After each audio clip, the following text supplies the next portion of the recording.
Salut mes cinquièmes, je vous retrouve enfin pour faire du coup la correction du chapitre sur la météo et le climat. Vous avez donc vu que la météo et le climat, finalement c'était plus ou moins la même chose car c'était l'étude des phénomènes atmosphériques, c'est-à-dire vent, pluie, toutes ces choses-là, mais soit sur une petite zone géographique et sur une durée qui est courte, dans ce cas-là c'est ce qu'on appelle la météorologie, et sur une durée longue et sur aussi un terrain qui est très étendu, c'est donc la climatologie. Il est important d'étudier tout cela pour qu'on puisse voir les évolutions et donc déterminer s'il y a un changement climatique ou pas, si le changement climatique est naturel et si l'homme a une action ou pas sur ce changement. Alors, ça c'était la première activité. La deuxième et troisième activité, elles sont liées. Dans la deuxième activité, vous avez vu que finalement, il y avait des cellules de convection. Les cellules de convection, qu'est-ce que c'est? Finalement, ce sont des mouvements d'air et des mouvements d'eau qui font exactement le même chemin. Et vous voyez que ça faisait vraiment une cellule, c'est-à-dire un espèce de rond, exactement le même circuit. Jusque-là, ça passe.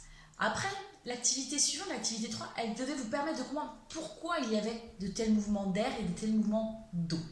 Et en fait, la réponse à cette question, là, ce qui fait qu'il y a des mouvements, c'est la température. Alors, je vais vous expliquer de manière assez ludique et je vais vous faire une magnifique danse dont vous devriez vous souvenir qui devrait expliquer tout ça. On y va. Alors, ce qu'il faut à tout prix retenir, c'est que dans tout ce qui nous compose, il y a des molécules. Les molécules, qu'est-ce que c'est? Ce sont donc des composants qui sont invisibles à l'œil nu et qui, en se combinant, forment du coup des objets, des êtres vivants, etc. Par exemple, nous, êtres humains, nous sommes une combinaison de carbone, d'hydrogène et d'oxygène. Donc, si je reprends mes petits jouets, on va dire que ça, c'est une molécule, un atome. Par exemple, il y a le CO2, il y a l'azote, le dioxygène, toutes ces choses-là qui sont dans l'air. Vous ne les voyez pas, mais vous savez qu'ils sont là. Et les molécules, où c'est super intéressant, c'est qu'elles réagissent à la température. Donc, si on prend, on dit, voilà, là j'ai mon petit bol, on dit qu'il est fermé. D'accord? Donc, on a un volume qui est défini, le volume de ce bol. Si je prends mes molécules et qu'il fait froid, les molécules, elles sont comme vous. Il fait froid, il fait ouh, il fait froid, il fait froid. Qu'est-ce qu'on fait en tant que molécule? On se serre. Donc, elles se serrent et donc je me retrouve dans mon petit plat avec 5 molécules. Ok? Donc, tout va bien, elles sont bien, 5 molécules dans mon plat, elles ont froid, elles se tiennent chaud. Et à l'inverse, il fait chaud, les molécules, qu'est-ce qu'elles font? Ah, je veux de l'espace, laissez-moi respirer. D'accord? En mode étoile de mer, il n'y a rien qui se touche. Les molécules font pareil. Donc du coup, quand il fait froid, elles sont comme ça. Quand il fait chaud, elles s'éloignent. Alors évidemment, nous on ne le voit pas. C'est infime. Mais finalement, dans un seul et même volume, c'est important. Donc ça, c'est dans mon petit pot 5 molécules quand il fait froid. Et quand il fait chaud, comme elles prennent plus d'espace, forcément, pour le même volume, il y en a qui vont être en dehors. Donc je me retrouve avec seulement 3 molécules dans le même volume. Forcément, si j'ai plus que 3 molécules, c'est plus léger. Ce qui fait que fait cet air ou cette eau, si c'est plus léger, ça monte. D'accord? Arrivé en hauteur, qu'est-ce qu'il fait? Ça se refroidit. Donc, mais ça se refroidit en se déplaçant. Toujours. En se refroidissant, forcément, les molécules, elles se resserrent. Et donc, mes deux qui me disent plutôt, hop, se reviennent dans le pot. Et donc, forcément, qu'est-ce que ça fait? C'est plus lourd, donc ça descend.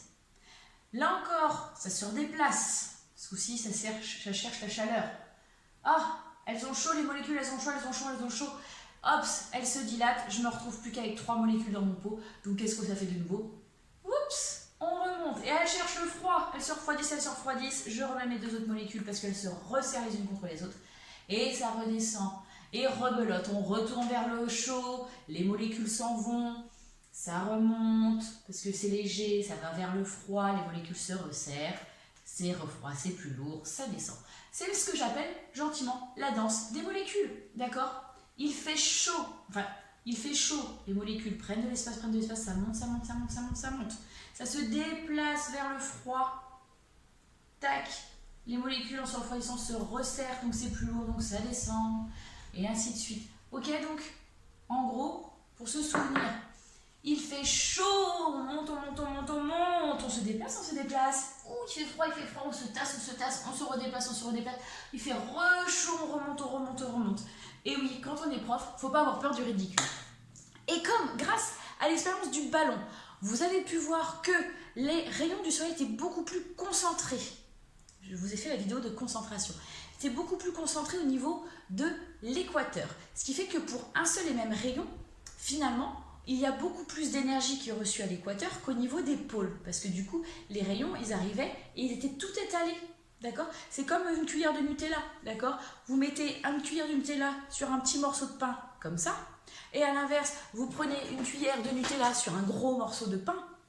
Forcément, vous aurez toujours la même quantité de Nutella.